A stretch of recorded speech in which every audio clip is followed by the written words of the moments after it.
เขาไม่ซื้อน้ำเลยทุกคนอันนี้โมยน้ำเขาน้ำคอยใส่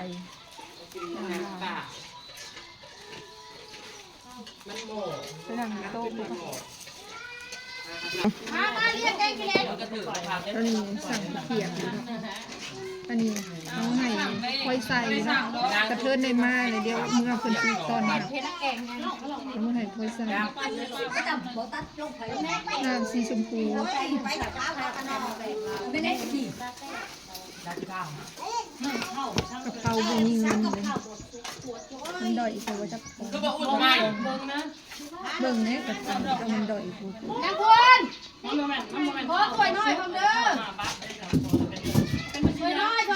ย่อมายายกินนี่ข้าวบะซุกก็ต้องบะซุกเบิร์ดค่ะเปียกแล้วมันจะเปียกตอนนี้เขาก็กินข้าวเปียกเขาก็มาสั่งเปียกเอามา2ใบเดี๋ยวเราดาวมากินแผ่นจะหนอมไปทางใดค่อยลงมาทางไปจะหนอมมาสมอยสมอยคนเต็มมือบ้านคืออะไรไม่ละดอกอยู่ที่ท่าตามเขาไปทางใดเราอ่ะไปมันเจือไปทางนอกนะชอบขึ้นนะครับหวังเมื่อเราลุกกับ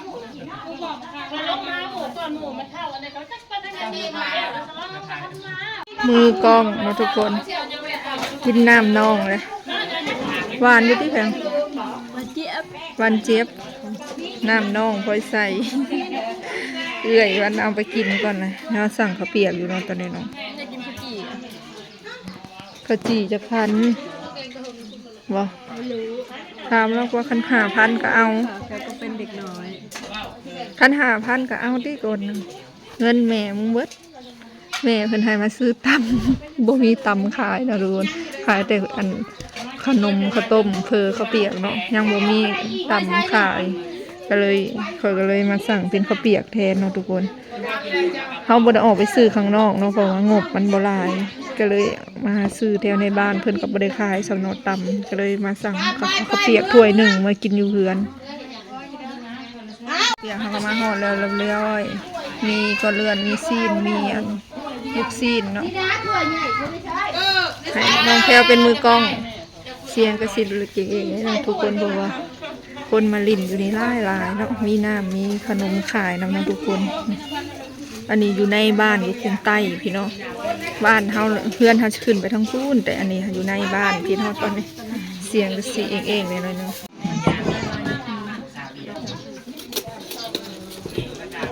ก็มีโดยสิมากินอยู่เฮือนมาเหมือนกินอยู่นี่จักใส่น้ำตัวเลยใส่น้ำปลาหรือใส่น้ำดำลืมเลยมาใส่ซอสไม่ใหญ่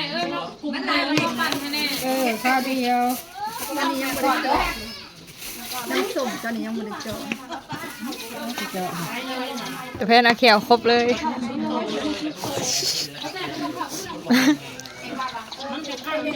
เปียกสวย20,000เนาะนี่เผือกเป็นตัวผิดมีกระเทียมเจียวนี่ก็พี่ตลาด5,000ไม่เห็นเลย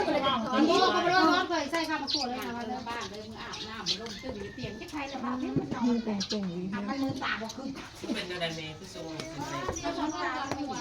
มันจะคอจะต้องเอาหน่อยแถะพอเนี่ยพอละมาเดินทุกคนกินกาแฟเบิ่งรูปแบบหนึ่งแล้วสีแล้วมีก้อนเลือดมีลูกซีนมีปลาหมึกมีเนื้อหมูให้เรา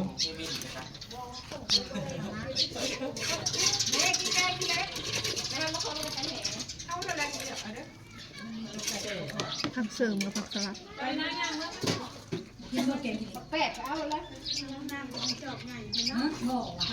ไม่หนักมันเป็นโมเมนต์นั้นนะไปชมว่าก็ยังไงเขาว่าไม่งั้นไม่อยากอ้อถูกกินนะแม่ไงเพื่อนตัวมากินนะจับขาเต้นขาเต้นอันนี้ชอบอันนี้มันเป็นลูกแม่ค่ะอันนี้ไม่ตัวเล็กค่ะเป็นขนาดเป็นลูกอะไรมาแม่กินบริณไปใส่เลยเอากะปิก่อนกะปิ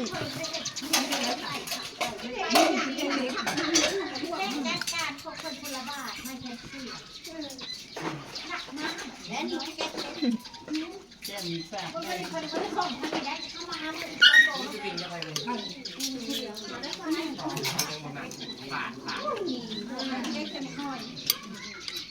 เดี๋ยวนาละ2 มาไปกินข้าวนะมีประโยชน์มันแก่กิเลสหลายมากนะเอาไว้นะทานเป็นใหญ่มีหนักเป็นกระเพาะแล้วแล้วเขาเล่นแล้วตัวนี้ง่ายๆอย่างว่าเขาจะเอาเจ้าจะทำมันส้มเนี่ยตัวอย่างนะถ้ามันส้มในๆเนี่ยส้มในๆคือบ่มีแรง มันจะกินน้ำปั่นแม่น้ำชาเขียวปั่นไหนมันเนี่ยชาเขียวว่า กินได้แม่ถูกแก่เล็กกว่าตลาดไม่กินผมบอกก็ดีแหละว้าวร้านอ่อยเลยเนาะเอาชาเขียวบ่หรือเอาจิ้มบ่ชาเขียวให้มันไม่ง่ายชาเขียว มึงเอาข้าวจี่ก่อนหน่อยดิจ้ะ แตงกวาบ่แตงแตงบ้านนะบ่ ยินดีก็ยิ้มไปคนเลย กินเนี่ยแกงเหนือพูดเขาต่อ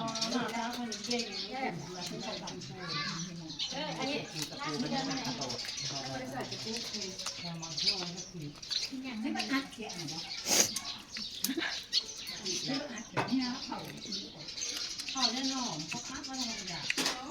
คนบอกกินเยอะอัดแล้วใช้หาไม่ค่ะแค่ทำใจอ่ะอันนั้นกินโลน้ำ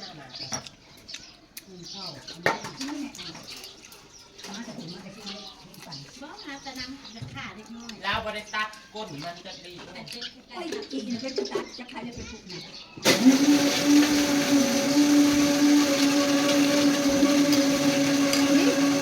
จ้ะโอ้ยต้มไปทั้งนั้นเลย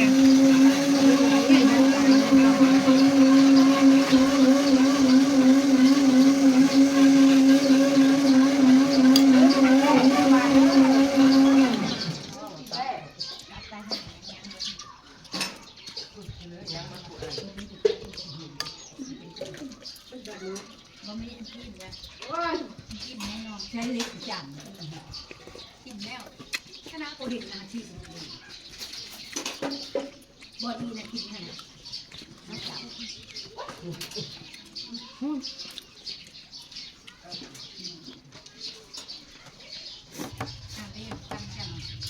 อ้าวแล้วคุณเจ้าดิ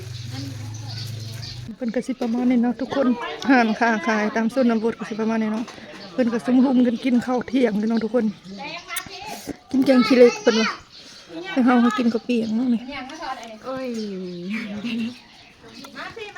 มีค่าชมรมกินแกงขี้เหล็กเนาะขนมก็มันยังมาหยังตัวนี้นะมีจามขายพร้อมตัวสิได้แต่บ่มีตำเนาะนี่ก็ได้กินแล้วเรียบร้อยแล้วเนาะทุกคนเดี๋ยวเฮาก็สิได้ขึ้นเมื่อก่อนเนาะมื้อนี้เนาะ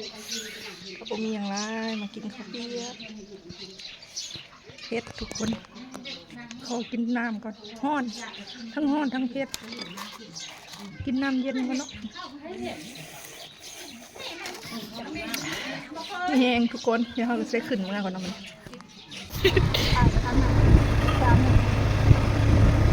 ตอนนี้สแพนก็ได้ออกมาแล้ว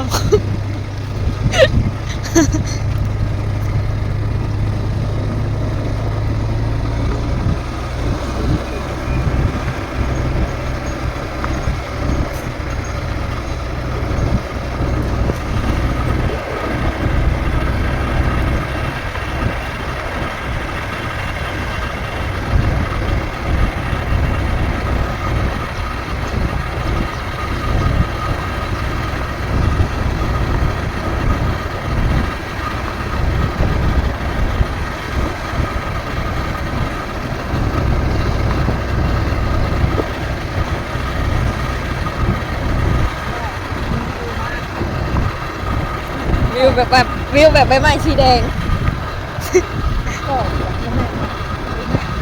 แล้วมันก็วิวแบบหมู่บ้านหัวยางเมืองลับแลอยู่ในป่าอยู่เขาแต่ว่า ใบหยานสีแดงเป็นขีดเนาะร่างกายเรื่องกับโมเวนเอาไว้ญี่ปุ่น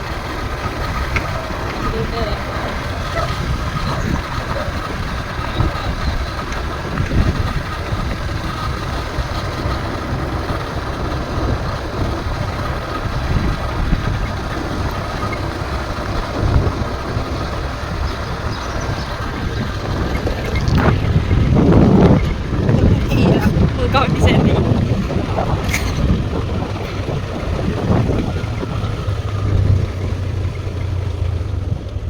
เช็ดสิพายแล้วเข้าหัวมีคนต้อนรับด้วย